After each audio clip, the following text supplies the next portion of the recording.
अस्सलाम वालेकुम स्टूडेंट्स, कैसे हैं आप लोग। उम्मीद करता हूँ आप सभी ठीक होंगे। आज हम जो टॉपिक पढ़ने चल रहे हैं वो है van der Waals equation for the real gases.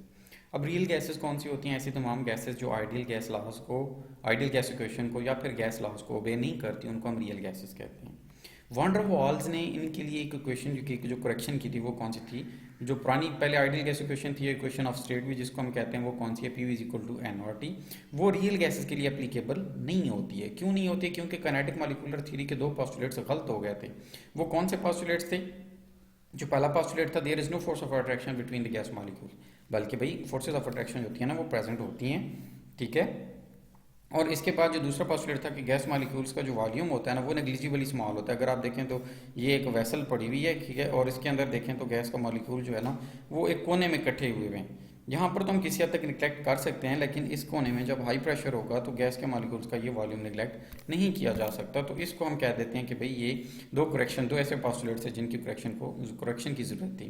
तो वॉल्यूम करेक्शन को हम देखते हैं। वॉल्यूम करेक्शन जो है वो कैसे होता है भला? कि when a gas is compressed, molecules are pushed so close together that the repulsive forces operate between them. When the pressure is increased further, it is opposed by the molecules themselves. अब ये कह रहा है कि भाई जब जब हम क्या करते हैं, कोई भी गैस को कंप्रेस करते हैं, दबाते हैं, जोर से इकट्ठा कर लेते हैं उनके मॉलिक्यूल्स को, तो उनके दरमियान रिपल्सिव फोर्सेस क्रिएट हो जाती हैं और गैस के मॉलिक्यूल्स के दरमियान वो रिपल्जन की वजह से वो चाहती है कि अपने आप को एक्सपेंड करे, जिसकी वजह से प्रेशर इंक्रीज हो जाता है, ठीक है ना। प्रेशर क्या हो जाता है? इंक्रीज हो जाता है। अब वो कहता है वॉन डर वाल ने जो था ना, उसमें से यहाँ पर actually the molecules have definite volume, no doubt very small as compare to the volume of vessel, but is not negligible. जो सबसे कम की बात यहाँ पे बता रहा है वो ये कह रहा है कि गैस के मॉलिक्यूल जो होते हैं ना, उनका एक डेफिनेट वॉल्यूम होता है, हम नेग्लेक्ट नहीं कर सकते, ठीक है। वो कह रहा है कि भाई नो डाउट कि वो स्मॉल वॉल्यूम होता है, ठीक है, लेकिन उसके बाद वो कहता है कि हम इसको नॉट नेग्लिजिबल, ये नेग्लिजिबल नहीं होता, इसको छोड़ नहीं सकते हम, ठीक है। इसके बाद अगर हम वॉन डर वाल की तरफ चलें तो उसने इसमें से क्या अमेंडमेंट्स की थी? उसने जो है ना, ये एक इक्वेशन सी दी है छोटी सी, वो ये लिख रहा है कि वी फ्री जो होता है, यानी वो वॉल्यूम जो गैस के वेसल्स के अंदर फ्री बच जाता है, जहाँ पर गैस के मॉलिक्यूल्स घूम फिर सकते हैं, वो क्या होता है? टोटल वॉल्यूम ऑफ वेसल्स, और उसमें से माइनस कर लेते हैं वो वॉल्यूम जहाँ पर गैस के मॉलिक्यूल बैठे हुए हैं। सपोज अब मैं बात करता हूँ कि आपके पास जो वी वेसल है ना, वो इक्वल टू योर रूम है, आपका कमरे के हिसाब से बराबर ले लें, और उसमें पड़ी कोई टेबल या चेयर्स को आप बी से कंसीडर करें, तो वी वेसल में से बी को निकाल लें। अगर आप वी वेसल से आप क्या करें, अगर इस बी को निकाल लेते हैं, यानी कि वो चीज़ें जहाँ पर टेबल और चीज़ें पड़ी हुई हैं, तो बाकी उस कमरे की स्पेस बच जाएगी ना टोटल, यानी एक तरह से। तो वी फ्री भी वही चीज़ है जहाँ पर कोई मॉलिक्यूल्स आसानी से मूव कर सकते हैं। अब जो अगली बात कि ये जो बी का वॉल्यूम होता है ये कितना होता है? ये जो वी फ्री है ना, ये इसमें हम जो बी माइनस कर रहे हैं, molar volume of the 1 mole of the molecule जो होता है, तो ये कितना होता है वॉल्यूम, इसको हम देखते हैं। और इसके लिए जो है ना इक्वेशन क्या है कि ये 4Vm होता है। 4Vm को समझने के लिए यहाँ पर मेरे पास एक फिगर है, ज़रा इसको देख लेते हैं। यहाँ पर अगर आप देखें तो आपके पास 4 सर्कल्स हैं। Suppose that these are the 4 molecules of the gas, ठीक है। अब ये जो 4 गैस के मॉलिक्यूल्स पड़े हुए हैं, ये वेरी क्लोजली पैक्ड हैं टू ईच अदर, और यहाँ पर अगर आप देखें तो स्टिल इनके दरमियान जो है ना ये स्पेस बच गई है। अब देखो, गैस के मॉलिक्यूल को जो हम हाईली कंप्रेस करते हैं वो एक दूसरे के करीब आ जाते हैं, फिक्स हो जाते हैं इस तरह, लेकिन स्टिल इनके दरमियान एम्प्टी स्पेसेस रह जाती हैं। तो ये ओवरऑल जो वॉल्यूम होगा, मैं कहूँ कि यहाँ से लेकर यहाँ से ऑनवर्ड, यानी कि सारे का सारा अगर वॉल्यूम मैं कंसिडर कर दूँ, मैं चेंज कर लेता हूँ कंसेप्ट, ये ठीक से कलर शो नहीं हो रहा, तो इसको हम चेंज कर लेते हैं रेड कलर के साथ, होप्स हो कि ये आ जाएगा। अभी ये सही से नहीं आ रहा, ब्रश यूज़ कर लेते हैं। ब्रशेस जो है ना तरह कलर नहीं यूज़ हो रहा, ब्लैक कलर का ब्रश यूज़ कर लेते हैं। हाँ, ये अब इसमें से देखें, ये जो एक्स का एग्जैक्ट वॉल्यूम है यहाँ वाला, ये वाला, यानी अगर मैं इसको प्रॉपर तरीके से देखूँ तो ये वाला जो वॉल्यूम बन रहा है इसका, तो ये सारे का सारा वॉल्यूम जो है ना, ये उसमें आएगा, किस में भला? ऑक्युपाइड वॉल्यूम में, बी वॉल्यूम में आएगा टोटल। अब बी जो है वो गैस का जो एक्चुअल वॉल्यूम है वो कितना है? ये वाला एक एरिया है, ये वाला भी एक्चुअल में आता है, ये वाला भी एक्चुअल में आ रहा है, ठीक है, और ये वाला भी एक्चुअल में आ रहा है, ये एक्चुअल में नहीं आ रहा जो अभी मैं फिल कर रहा हूँ, ये एक्चुअल तो ना होगा, ये कुछ थोड़ी सी स्पेस यहाँ रह गई, थोड़ी सी यहाँ रह गई और उसके बाद थोड़ी सी यहाँ रह गई। तो ये जो जिस तरह की स्पेसेस रह गई हैं ना, इसको हम कह सकते हैं कि ये जो आपके पास रह गया बकाया का मटेरियल, हम इसको कह रहे हैं कि भाई ये कौन सा है भला, ये वॉल्यूम जो होता है इसको हम कहते हैं कि ये एक्स्ट्रा ऑक्यूपाइड वॉल्यूम है। ठीक है, तो ये गैस का जो एक्चुअल साइज है हम उसको वी एम अगर कहें, वी यानी इसको मैं वी एम लिख देता हूँ। ठीक है, तो उसके बाद जो वो कह रहा है कि ये 4 VM 4 टाइम्स आ जाएगा, कौन सी चीज भला, बी की बात करते हैं तो बी किसकी इक्वल होगा, B is equal to 4 VM, यानी 4 गुना जो है ना वो उनके साइज से ज्यादा वॉल्यूम जो है ना वो ऑक्युपाइड होगा। Is it clear? तो नेक्स्ट हम चलते हैं जरा, ये 4 VM की बात कर चुके हैं हम। ठीक है, तो वॉल्यूम की करेक्शन हो गई हमारे पास। ठीक है, ये कोई हम इसकी वैल्यू पुट करते हैं, आपकी मर्जी है ना करें तो भी कोई इशू नहीं है, लेकिन आपको ये क्वेश्चन याद होनी चाहिए कि जो अवेलेबल स्पेस होगी ना for the gas molecules to move on will be equal to the volume of the vessel minus उनमें से the volume occupied by the gas molecule. Is it clear? Next हम चलते हैं जरा प्रेशर की correction को देख लेते हैं। यहाँ पर है प्रेशर की करेक्शन को अगर आप देखते हैं तो इससे पहले हमें एक फिगर को समझना होगा, और वो फिगर कौन सी, ये है मेरे पास। इस फिगर को अगर आप देखें तो हमारे पास जो ना कोई एक सिलेंडर है और उसके अंदर हम कह रहे हैं कि भाई कोई गैस के मॉलिक्यूल्स हैं, ए टाइप एक गैस है और दूसरी गैस कौन सी है, बी के मॉलिक्यूल्स हैं। ये देखें चारों साइड से। अब ए का मॉलिक्यूल जो है ना सेंटर में अगर होगा तो उसको बी के चारों तरफ से अट्रैक्ट करने वाले मॉलिक्यूल्स प्रेजेंट होंगे। लेकिन अगर आपके पास ए का मॉलिक्यूल किसी एक साइड वॉल की तरफ है तो वहां पर क्या हो सकता है, ऊपर और नीचे की तरफ से अट्रैक्शन तो हो सकती है, लेकिन उसके एक साइड से, बैक साइड से उसको क्या है जनाब कि पुल मिलेगी, एक तरह से अट्रैक्टिव पुल, जिसकी वजह से ये जो आपके पास मॉलिक्यूल ए है वो जिस फोर्स के साथ टकराने जा रहा है, यानी कि वो अगर यहाँ पर टकराने के लिए, कोलाइड करने के लिए जा रहा है, तो अब वो उस हिसाब से नहीं जाएगा। क्यों? क्योंकि इस बी वाले मॉलिक्यूल ने उसको क्या कर लिया, पुल बैक कर लिया। ठीक है, पुल बैक करने की वजह से फिर हम कह सकते हैं कि वो मॉलिक्यूल जो होगा आपके पास उस स्पीड से या उस प्रेशर के साथ नहीं जाकर टकराएगा जिस तरह उसको टकराना चाहिए। तो यहाँ पर ये एग्जांपल देखें, यहाँ पर velocity of the air reduced effect किसकी वजह से होता है भाई, इस वजह से क्योंकि ए के बी के जो मॉलिक्यूल्स हैं उन्होंने क्या कर लिया, इसको अट्रैक्ट कर लिया। तो यहाँ पर हम आ जाते हैं, अगेन यही काम हमारे पास किसने किया था भला, वान डर वाल्स ने किया था।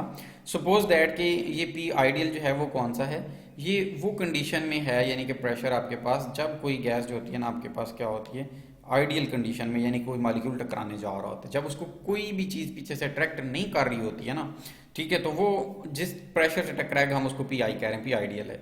और ये जो पी प्राइम लिखा हुआ है ये प्रेशर वो वाला है जो प्रेशर जिससे पीछे से अट्रैक्शन हुई है, जितना खींचा है पीछे से किसी बी मॉलिक्यूल ने।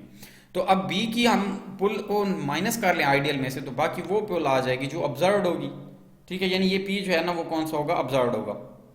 समझ गए? अब अगर हम इस नेगेटिव पी को, कौन सा वाले को, ये वाला जो यानी कि पी प्राइम पड़ा हुआ है, इस पूरे को ये नेगेटिव में है ना, इसमें माइनस करें तो उधर जाएगा तो ये प्लस में हो जाएगा। तो रीअरेंज करेंगे तो क्वेश्चन आपके पास जो है ना वो कुछ इस तरह से हो जाएगी। कैसे से बोला, ये क्वेश्चन आपके पास इस तरह से हो जाएगी, P I is equal to P plus P prime हो जाएगा। पी प्राइम का अब आइडियल केस में जो आपके पास प्रेशर आएगा वो किस पर होगा भला, जो फील किया प्रेशर पी और जो रिड्यूस हुआ था उन दोनों का सम अप, यानी कि total pressure will be equal to ideal case में अब आ जाएगा। अब आइडियल का जो प्रेशर होता है वो किसके इक्वल होता है, पी प्राइम किसके इक्वल होता है, ए ओवर वी स्क्वायर। इसको प्रूव करते हैं हम कि कैसे जो होता है ना ये इस तरह के इक्वल आता है। तो सपोज इसकी प्रूविंग के लिए जो है ना हमारे पास हमने कुछ सपोजिशंस की हैं, और वो कौन सी हैं कि हमारे पास दो गैसेज हैं, एक गैस जो है ना वो ए टाइप मॉलिक्यूल्स हैं और वो क्या होते हैं, एक बी टाइप मॉलिक्यूल्स हैं, ये बी टाइप मॉलिक्यूल्स होते हैं। ठीक है, और वो क्या करते हैं कि ए टाइप का मॉलिक्यूल जो है ना वो स्ट्राइक करने जा रहा है वॉल को और बी जो है उसको अट्रैक्ट करते हैं पुल। अब देखिए ना, हमें पता है कि जो है ना पी प्राइम जो होता है ना ये डायरेक्टली प्रोपोर्शनल हम कह सकते हैं इसको, किसके भला, पी प्राइम वो है जो रिड्यूस्ड हुआ है प्रेशर, वो डायरेक्टली प्रोपोर्शनल होगा किसके भला, दोनों की कंसंट्रेशन, जितने ए के मॉलिक्यूल्स होंगे और जितने बी के मॉलिक्यूल्स होंगे।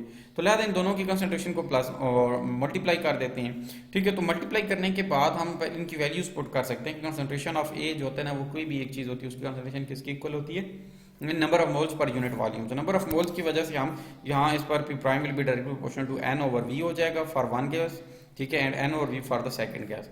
अगर इसको मल्टीप्लाई करेंगे तो एन का स्क्वायर हो जाएगा और क्या हो जाएगा, वी स्क्वायर हो जाएगा। अब क्या होता है भाई कि ये जो पी प्राइम पड़ा हुआ है आपके पास, इसके दरमियान और यहाँ पर जो डायरेक्टली प्रोपोर्शनल का साइन है इसको खत्म करेंगे तो आपके पास एक कांस्टेंट ए आ जाएगा। ये जो कांस्टेंट ए आया है आपके पास, ये इसको हम कहते हैं कोफिशिएंट ऑफ अट्रैक्शन।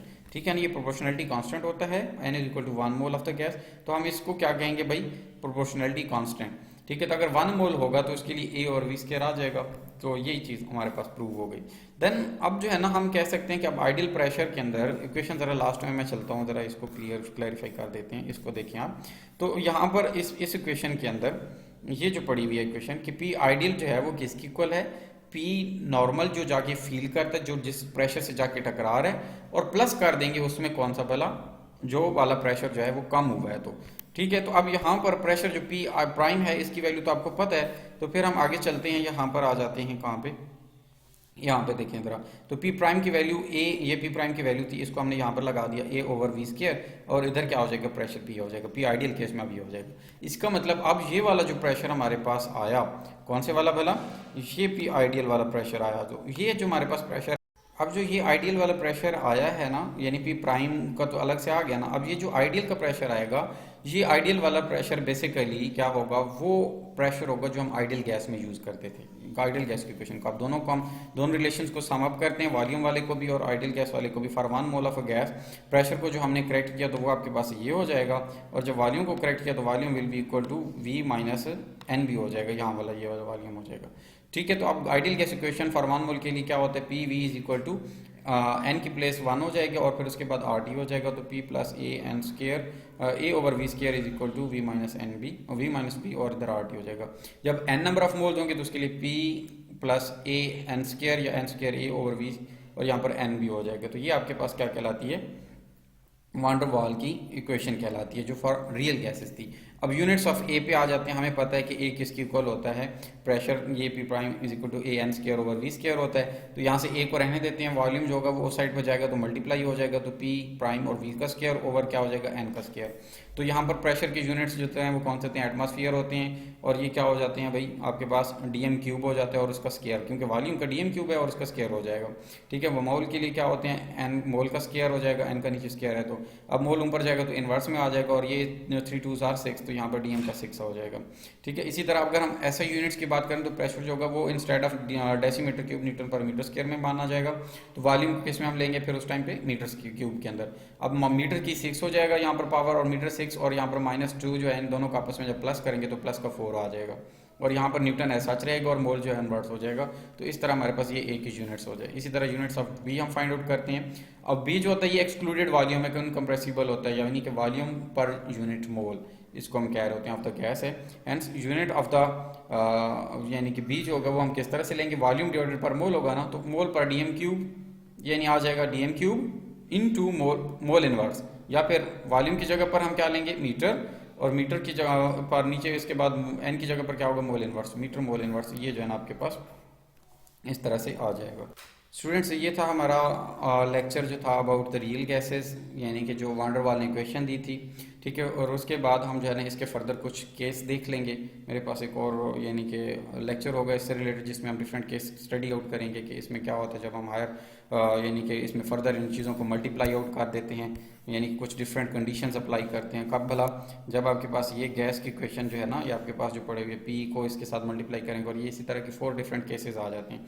तो इन केस के दौरान आपके पास जो रिजल्ट आता है देन फर्दर उनको हम डिस्कस आउट करेंगे। Thanks for watching my video, और अगर आपको कहीं पर कोई इशू होता है तो ज़रूर कमेंट कीजिएगा। थैंक्स, अल्लाह हाफिज़।